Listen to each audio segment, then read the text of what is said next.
Hello, everyone, and welcome to this episode of Coffee with Carl. I am your host, as always, attorney Carl Zoellner, one of the attorneys with Anderson Business Advisors.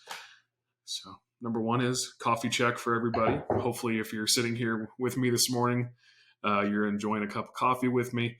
I'm going to do something a little bit different. I'm considering creating a new playlist of platinum questions.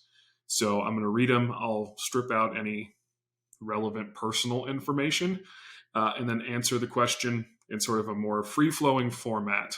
So we're going to give it a shot, see if y'all like it. If you do, as always, please remember to like, subscribe, and share with your friends. And that way we can keep making you free content. So let's get started. So a question is, planning to create a series LLC in Texas, but not sure what type of series it should be. Should it be protected or registered? I'm leaning towards protected as it has less filing requirements, but I'd like to get your opinion on it. I already have my Wyoming holding LLC set up. This holding company would own the series in Texas as a single member managed LLC. Is that structure correct as well? So first things first, if I'm setting up a series LLC to hold passive investments in Texas, then yes, I would like it owned by Wyoming Holding Company, just for a little bit of anonymity and a little extra level of safety there. As far as the type of series you should create, if I was going to do it for myself, I would do a protected series. They are protected in Texas, so we still have the protection, and you still get the benefit of not having to register every cell. With the registered series, you have to register every cell, which, I just guess to be frank, is sort of if I had to do that, why wouldn't I just be using single LLCs to do that so that there is no question of the separation?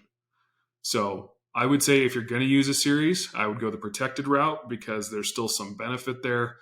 If you're not going to go the protected route, I would just look at doing single LLCs because you're still going to be paying registered agent for each of the cells. Because if you register it with the state's going to have the same filing requirements. And most basically, by creating registered series, you're losing a lot of the benefit of being able to use a series. So that would be my opinion. I would use a protected series. If you want something a little bit better than a protected series, then you go individual LLCs. Other than that, I think the question is pretty straightforward. Like, yeah, have it owned by a Wyoming holding company because Texas doesn't give you anonymity, and should, Bob's your uncle. So thanks for joining me for this question, and we will be posting some more. As always, please continue to take advantage of all of our free content. Please like and subscribe if you have not, and make sure to share with a friend. So that way we know the time we put in for these videos, although mine are certainly a little bit less formal than some of the other ones, is worth it and appreciated.